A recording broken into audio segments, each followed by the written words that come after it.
What's something creepy that happened years ago but to this day you can't figure out why it happened? Please like and subscribe to support this channel. Back in my college days, I'm that person who went to bed super early and woke up super early like 4 a.m. to do my assignments and stuff. I was staying at a one-bedroom college dorm, so I would do this alone. One day, as I was doing my assignment, it was almost 5 a.m. I received a phone call from my next-door friend. But every time I picked up that call, she would hang up. And this happened like 3 to 4 times. I was getting really annoyed with that, so I just went to her room and knocked on her door. It took a little while for her to open her door because she was sleeping. Like in a really deep sleep. She was of course mad at me for disturbing her sleep. Then I showed her my phone history that she called me, and she claimed no way because she was sleeping and hadn't wake up at all and her phone was charging. She proceeded to show me her phone, only that she forgot to turn on the switch and her phone was dead. The type of dead where even thought we put it on charge it won't turn on. It really creeped both of us out. My friend swore that she wasn't pranking me and I believed her because of how groggily she looked at that time. Nevertheless, I never stay up on my own again after that. A lot of creepy things started happening in my mom's house one year when I was in high school. I'm not the type to believe in anything supernatural, so I still have no idea what could have caused this sort of experience. The worst night began with my sister and I staying up till 1 a.m. Which wasn't unusual in itself. I woke back up quite suddenly at 1:15, wide awake despite being exhausted. At the foot of the bed there were these unusual shadows. I looked closely because usually that whole area was lit up. As I was trying to figure out what was causing the shadows, I saw the shadow of an arm slowly come up from the foot of the bed and rest along the wall. My sister was next to me and hadn't moved, and we were about as far back as you could get, so there was no explanation for the hand. At this point, I was pretty freaked out, and I looked away towards my left, in the opposite direction of the hand. I'm completely blind on my left side. But the closet door on that side was entirely a mirror. In the mirror, I could see a little girl standing in the middle of the room directly next to the bed, staring at my sister and there were no children in the house that night. Now, I'm terrified, so I'm shaking my sister, trying to wake her up. My sister is the type that the lightest touch in her sleep will immediately wake her, and I was shaking her whole body, but she wouldn't wake up. I couldn't deal with this on my own, so I looked away from the mirror back towards the hand, but it was gone, and now the entire foot of the bed was shadowy except for 2 dots. I couldn't figure out what they were, so I was focusing really hard on them, trying to come up with a reasonable explanation. Then I realized the dots were more like eyes, and the shadows looked like an outline of someone standing there, but I wasn't sitting up, and the only thing that could have caused a shadow like that was if someone was standing directly behind me. I didn't look. I felt my hair get yanked back, but I knew no one else in the house was awake, and they certainly wouldn't be messing with my hair at 1 in the morning if they were. Things got a lot creepier and a lot worse from there. I didn't sleep the whole rest of the night. It took 2 hours to wake my sister. I still pretend I was hallucinating that night and the next day, but she saw the same things I did, once she woke up. Driving back from a trip at around 3 a.m. could not keep my eyes open. I pulled off the road onto an off-ramp in eastern New Mexico. It was snowing like a blizzard. As I fell asleep I thought I saw a werewolf standing in front of the car and just ruled it as dreaming, exhaustion. I woke up minutes later to my girlfriend screaming at me. I looked behind me in the driver's side window was a person wearing a dog head, was painted up, had bones and other animal leather on his body. But still looked naked of sorts. Started the car and drove until we hit Albuquerque. Years later we drove out there and checked all 3 stops near where we could have pulled off. We drove for miles and miles and found not one livable house nearby. All abandoned for decades. Never figured out how or why someone was just out there during a snowstorm. Also, I had set an alarm for 30 minutes to sleep. It went off later on in the drive after we left. We could not have been parked there for more than a few minutes. I was sitting in my family room, just chilling, not really doing anything important. In that room there was a ceiling fan, an older model, but it worked fine. I remember I was thinking about something and I turned to absent-mindedly look at the fan as it spun. My thoughts took a lull and I ended up focusing on the spinning fan when somehow the fan triggered an extremely powerful déjà vu moment, something that was definitely a memory. But the weird thing was that there was no way that it could have been my memory because the déjà vu was of such deep terror. I felt the deepest and most primal fear that I've ever felt before in my life. I was frozen in my seat and could only stare at the fan. I would have always remembered that moment if I'd ever felt fear that intensely in my life. My running theory is that I once had a forgotten nightmare and that was what triggered the déjà vu, but I've considered a lot of different possibilities. That fear was triggered a few more times, each with lessening severity until one day it never came back. I was working in an office at old job. There was a camera looking down at my and a colleague's workstation. I left for the day, and my colleague was still working. There is one of those hanging lights above our heads. Next morning I came in and there was glass everywhere. One of the light bulbs had fell down, so I'm like, oh, that's strange. My colleague comes in and says, oh hey, I wanted to show you this on the security footage, that's why I didn't clean it up.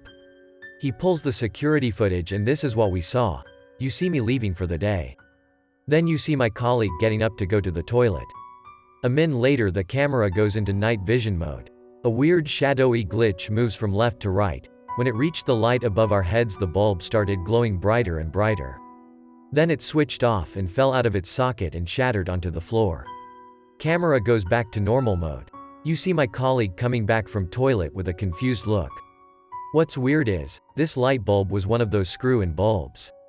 Did we just witness a ghost unscrewing the light bulb? As far as I know the building never had a history of hauntings.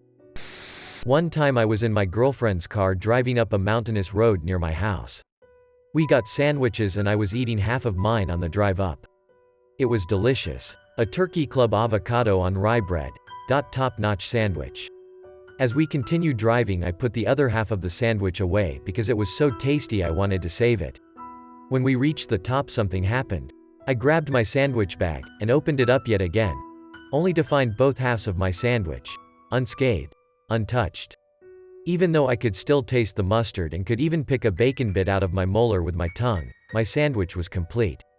My girlfriend and I refer to this event as the sandwich that glitched the matrix.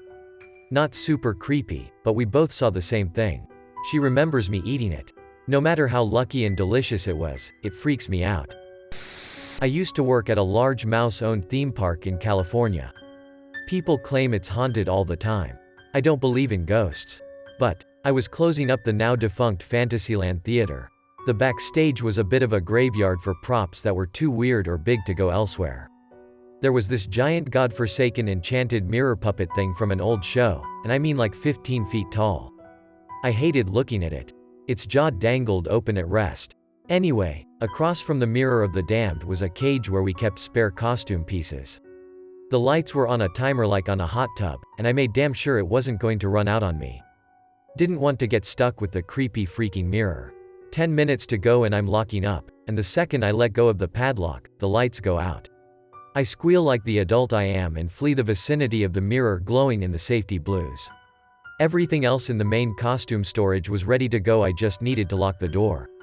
I let the door swing shut and fumbled for the keys. The door flew back open and slammed into the wall.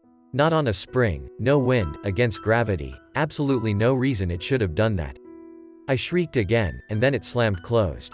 Anyway, at some point they remodeled the theater and that monstrosity of a mirror got sent back to hell where it belongs. But I still blame it for my inability to be the last one out of a dark workplace without hustling. So I grew up in the same house my entire childhood, until I left for college. Anyways, my parents got pretty bad in my teenage years. Abuse, alcoholism, etc. So around that same time, I started to have these awful lucid dreams. Or I think they were lucid dreams. Essentially, I would fall asleep in real life and wake up in the dream in my bed.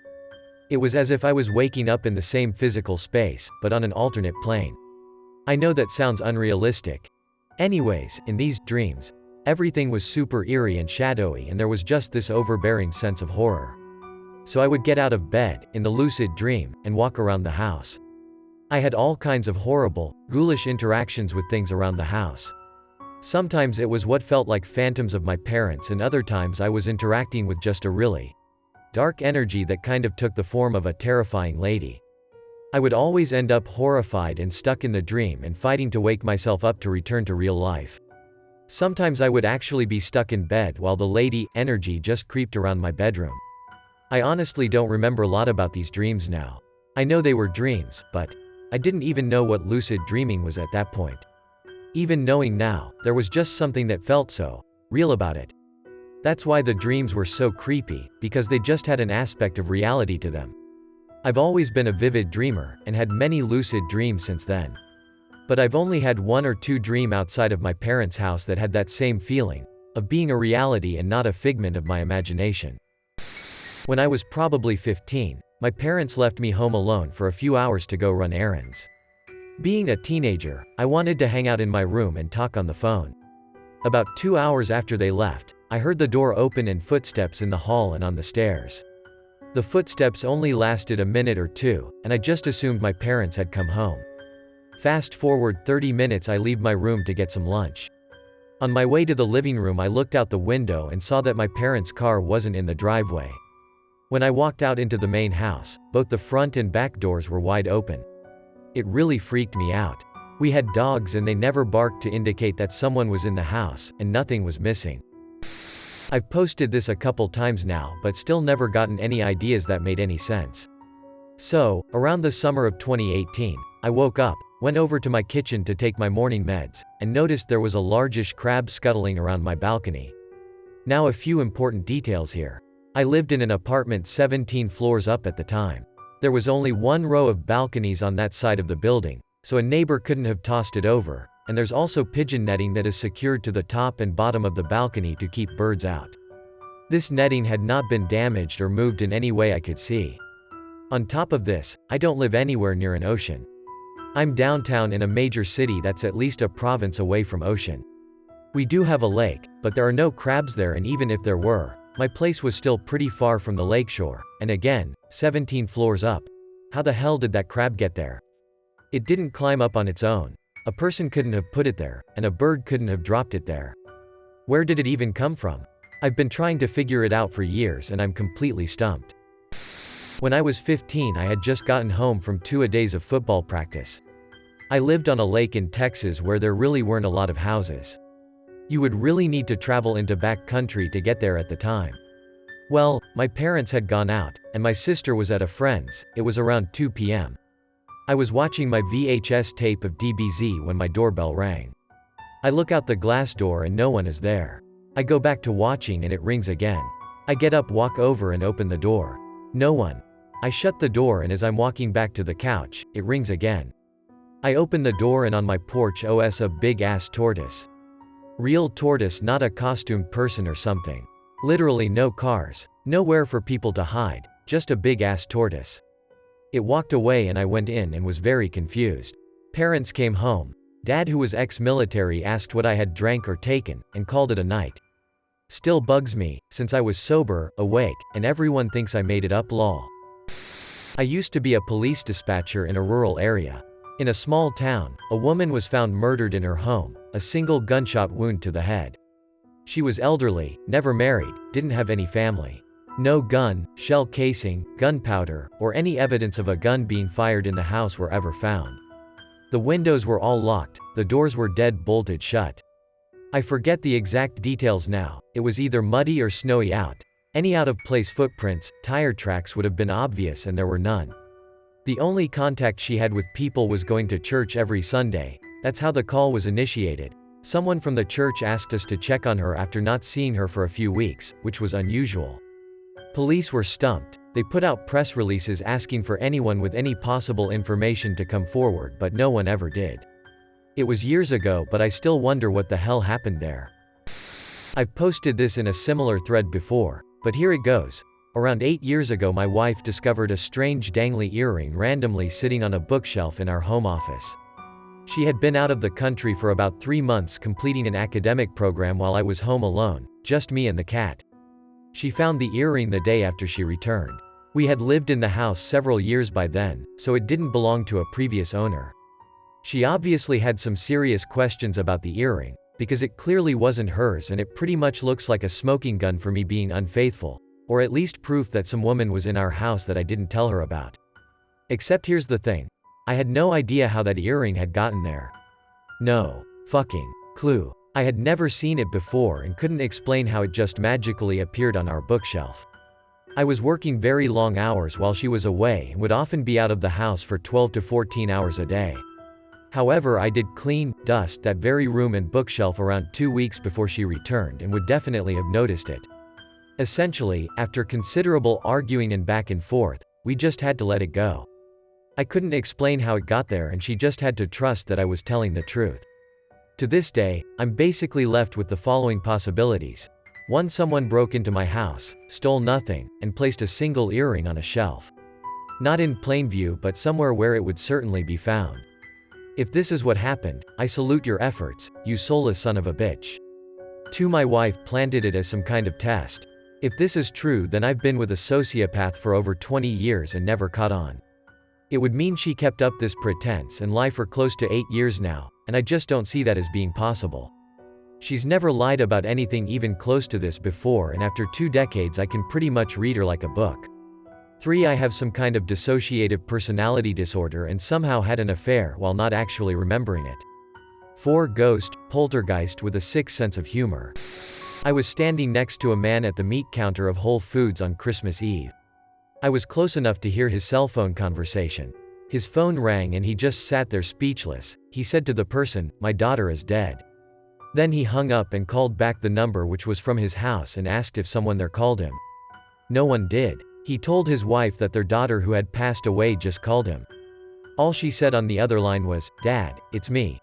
My mind is still wrapping around this, and it was 10 years ago. Something that still freaks me out when I think about it. I had set my alarm for 7 a.m. the previous night, and it went off as planned the following morning, and I hit snooze a couple times. After the alarm went off again, I grabbed my phone and started looking at something, probably Instagram or text messages, can't remember. I set my phone down and took a deep breath, about to get out of bed, and all of a sudden I hear the sound of footsteps walking. For reference, I live in a very old house and the floors do creak a bit in my room when walking across. At this point, I am still under the covers and laying facing my wall. I hear the footsteps and instantly freeze. My body felt like it was on fire because I was so scared. At that time of morning, no one should be in my house. Parents would have left for work. The footsteps were very slow. I couldn't bring myself to turn around. I just laid there frozen. I started to think this could be a dream, mainly because I could hear my dog snoring in his bed that is on the floor next to my bed. He is very protective and would have instantly alerted me if anyone had entered my room, yet he was soundly asleep. Then the footsteps were right behind me, and I could feel someone there. And then the part that I have no explanation for. All of a sudden I am being deafened by what I can only describe as what sounded like hundreds of people screaming. It sounded like the scene in the Percy Jackson The Lightning Thief movie when they are being ferried into the underworld, and all the lost souls scream below them. It was exactly like that. At this point I'm still frozen in fear and start to hyperventilate because I have no clue what is going on, but I can bring myself to turn around and am so confused as to why my dog isn't barking. It subsides after a few minutes and I just continue laying there, my back still to my room and me just staring at the wall I'm facing. After an hour of just laying there trembling under my blankets, I feel my dog jump up onto my bed and lay next to me. I turn around and all is normal. To this day I have no clue what it was. Couldn't have been a dream because I never went back to sleep after hearing those noises. I have one from when I was maybe 7 or 8, and this is the reason I believe ghosts exist today. So, it was a long time ago in an old rental house in the middle of the countryside in Ohio, and our power went out in the middle of the night, as it commonly would during small storms. My father found some candles and we all started camping out in the living room because it's where all the light was from the candles. I got thirsty, and so I went to the kitchen, pitch black, and right behind the living room, and tried to make my way to my fridge. Connected to the kitchen was a hallway to our bathroom, and my parents' bedroom. Standing at the end of the hallway, in the complete darkness, I see the dark silhouette of a man standing in the hallway, staring at me. My heart drops and I can feel myself turn white. I say nothing, and book it out of the kitchen and back into the living room with my mom and dad. I would also see similar things in dark places in that house. Usually a weird figure floating there. And when I look back, nothing. That shit still freaks me out. I never told my parents what I saw, or anyone else for that matter. When we were little, about 10 to 11 and my older sister was 15 to 16, someone randomly left a snack-sized Ziploc full of dirty used buttons and single earrings and necklace pendants without the chains in our mailbox. They left the bag with a small book that appeared to be illustrated for children, but I believe it was an ABCs of sorts but with curse words. Still, she and I have no idea where it came from. Nothing else came about from it. One time when I was probably 7, My brother would have been 8 or 9, we were laying in our parents' bed with our mom. We were all kinda just watching TV, it was about time for bed. My dad was in the bathroom and we looked down at the foot of the bed to see the top of his head, shaved, peeking out, so we thought he was just messing with us. But we laughed and he called out from the bathroom like, "What's up?" All three of us saw the same exact thing. My dad checked the house and nothing.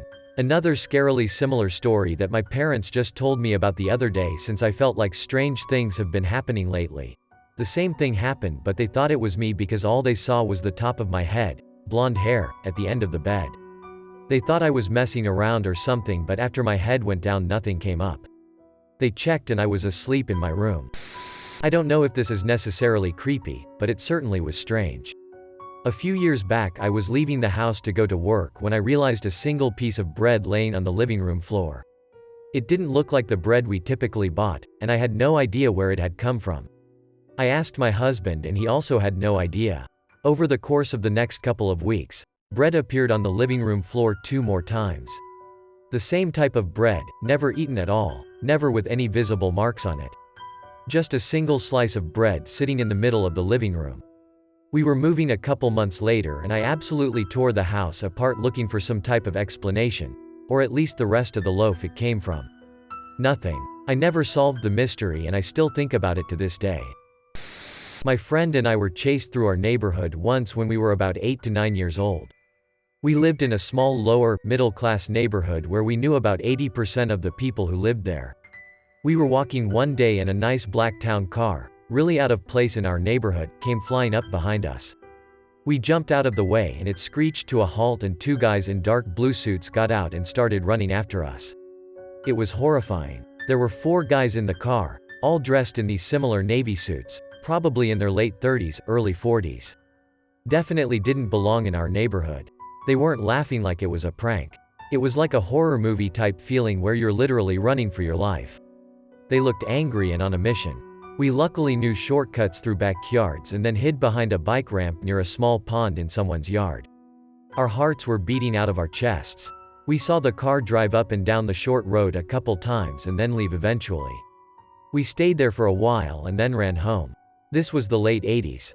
We still have no idea what the fuck that was all about or where they came from, but the memory is burned into our brains. When I was a freshman in high school, 2006 I believe, someone tried to check me out of school that wasn't my mom. I was sitting in physics class and then the phone rang. My teacher answers and after a few seconds, tells me to go to the office because my mom is here to pick me up. I found this odd because usually my mom would tell me beforehand if she was going to pick me up early for a doctor or dentist appointment, etc., but she didn't say anything to me about anything like this. So anyways, I pack my stuff up and head to the office. I tell the office lady that I was told to come up here because my mom was here to pick me up. She tells me to have a seat and wait and that she had just seen her a few minutes ago but that she probably had went to the bathroom or something. In my head, I'm like, weird, and sit down to wait. Well, like 20 minutes go by and the front desk lady is confused and tells me that she literally had just seen my mom a few minutes before I walked into the office. So now I'm like, even weirder. She throws a few ideas out there like maybe she decided to go back to the parking lot or is just taking a long time in the bathroom. This all seems strange to me and out of character for my mom.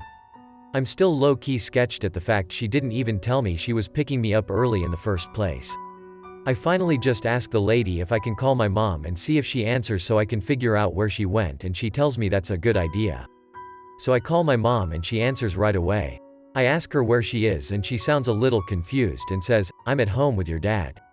Why? So I tell her everything and how I was told she was here to pick me up. So while I still have my mom on the phone, I tell the lady that my mom said she is at home and not here to pick me up and that she is just as confused as us. Instantly, her face goes white and she frantically tells me to hand her the phone. She briefly explains to my mom that someone is trying to check me out of school and that she is alerting campus police. I got asked to sit in the principal's office and he asked me tons of questions. Things like did I ask someone else to check me out of school to try to ditch, etc. Obviously I'm annoyed because I literally have no idea what is going on and it felt like he was basically putting the blame on me. I still have no idea who the woman was though or why she had wanted to check me out of school. They never found her or anything. Conveniently, the cameras were off that day, so we didn't even have anything to go off of other than the description the office lady gave to police. What creeps me out about it all, though, is that it had to have been someone who knows my family. The description she gave was almost like describing my own mother, so I'm thinking they had to have known what my mom looks like. I mean, it could be a coincidence, but you never know. They also asked for me by first and last name as well. So I honestly have no idea if it was a stranger or what they even wanted or why they would attempt something like this. The only theory my family could come up with was that they could have possibly tried to abduct me for ransom, as I have a very wealthy great-grandmother who lives in the area. Regardless, I will never truly know what they wanted. Creeps me out to this day, because what if I hadn't been smart and called my mom? What if I had tried to search for her in the parking lot? Would I have gotten abducted, or was this even was? Probably the weirdest thing to happen to me that I will never get the answer to. And obviously the police didn't take it seriously. They accused me of trying to ditch too. The only person that seemed concerned was the poor confused office lady. So honestly, thank you to her, because she possibly helped me avoid being abducted. This happened a couple years ago. I was at my doctor's office when I saw a friend. I was really surprised to see her. I called her name, which is a very uncommon name, her mom's name backward, and she turned around. My friend has a specific style of dress. She also dyes her hair a very specific shade and has curly hair she always styles the same way. Her body is easily recognizable too. And she has this defining feature on her face. A huge mole right on the bridge of her nose. This was my friend for sure. But when she turned around and I said, "Hey," and smiled, she gave me a weird look and walked off to wherever she had to go. Her gait looked like my friend's. Why I had been surprised to see her is that she was supposed to be at grad school some 10 hours away, and as far as I know uses another doctor's office. I felt discombobulated all day, and when I checked my friend's social media it showed she was still at school that day, not wearing the clothing the other woman was.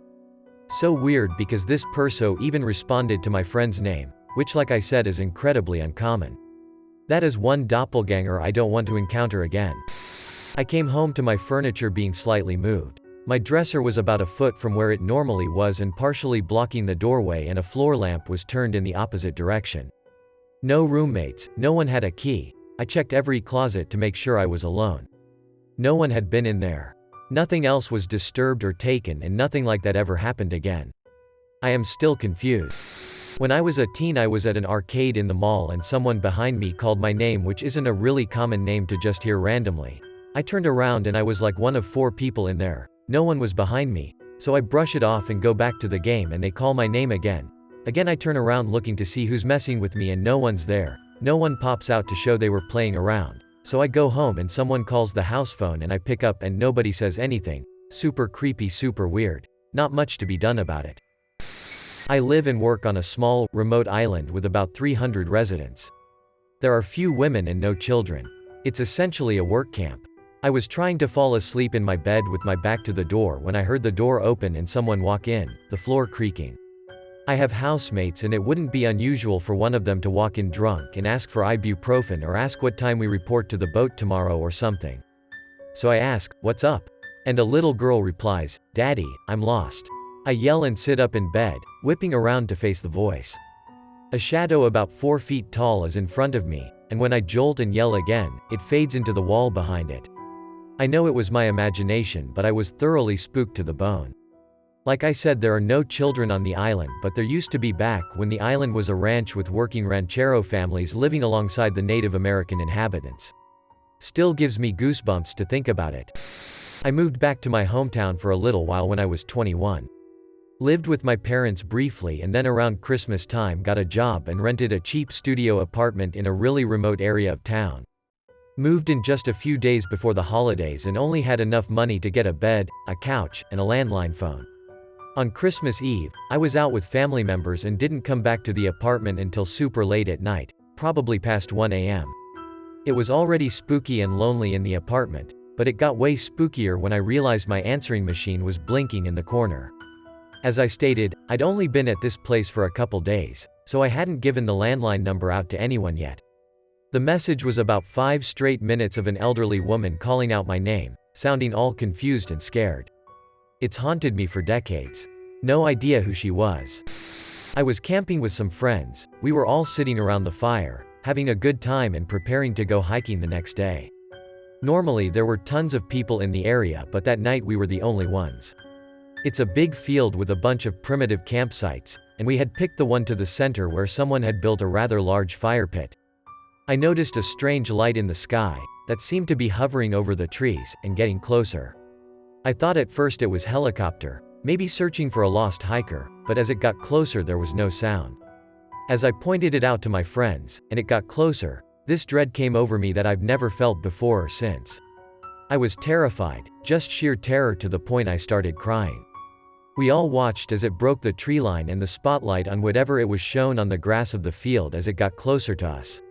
I will never forget all of us grabbing onto each other, just absolutely fucking scared out of our minds. Then poof, nothing. The light was gone, and we were all sitting as we were before. It was the strangest thing that has ever happened to me, and I remember all of us just staring at each other, trying to wrap our heads around what had happened. I don't remember letting go of my friends. I don't remember stopping crying, or watching it leave. It's like we were just dropped out of some timeline. We all confirmed what we had seen, the feeling of terror it gave us and the inexplicable jump back to normal. I wish we had been thinking to check out watches for lost time, but to be honest all of us were so freaked out we just packed up and left. This was 15+ years ago and I've never experienced anything like it since. About 20 years ago I had a beagle who constantly managed to escape from my backyard. It was fenced in, but he would literally probe the ground for weak spots he could dig out. One day I let him outside and 5 minutes later, he was gone. I spent 30 minutes looking for him, but I needed to get to work, so I had to give up. I worked about 2 miles away, on a college campus. I worked at the bookstore, which was completely inside the student center. I got to work, and, just prior to opening time, one of my employees said there was a dog sitting outside the main entrance to the store. Sure enough, it was my dog. He had never been on the campus before or in the building. He had to pass through 2 sets of exterior doors to get to the front door of the store. I'm assuming he used his super dog power of smell to find me. But I'll always consider it a pretty amazing event. When I was in college, I lucked out by moving into a house with a roommate who went to the military but paid the rent anyway, so I had a house to myself. One day I was sitting at my computer when a text alert chimed from my Motorola flip phone. I grabbed it and went to check the message, and the battery cover, which had become loose over years of use, fell off. It fell past my lap toward the hardwood floor, but I never heard it hit. I searched for that battery cover for an hour before I finally gave up, taped my battery in, and resigned myself to finding it later. About a week after that I was packing to travel to my cousin's wedding. I was ready to leave the house, but when I went to put on my shoes, the only pair I, as a broke college student, had, I couldn't find them. I turned over every piece of furniture in my room, scouring every inch of the floor, and somehow could not find those shoes. I eventually left anyway, wearing sandals, having put off the drive so long I was almost late, and ended up running to Walmart to buy a cheap new pair of shoes. I made it to the wedding on time, had a great time, and headed home the next day. When I entered my room, I immediately saw my shoes, sitting by my bed in the exact place that I always put them. And upon inspection, inside the left shoe, I found the battery cover for my phone. Those shoes were not there when I left. Plus, I had worn them several times since I'd lost my phone cover, and it certainly wasn't inside the shoe that whole time. My roommate was at basic training during this time, so couldn't have been home, and no one else had a key. To this day I still have no explanation for this.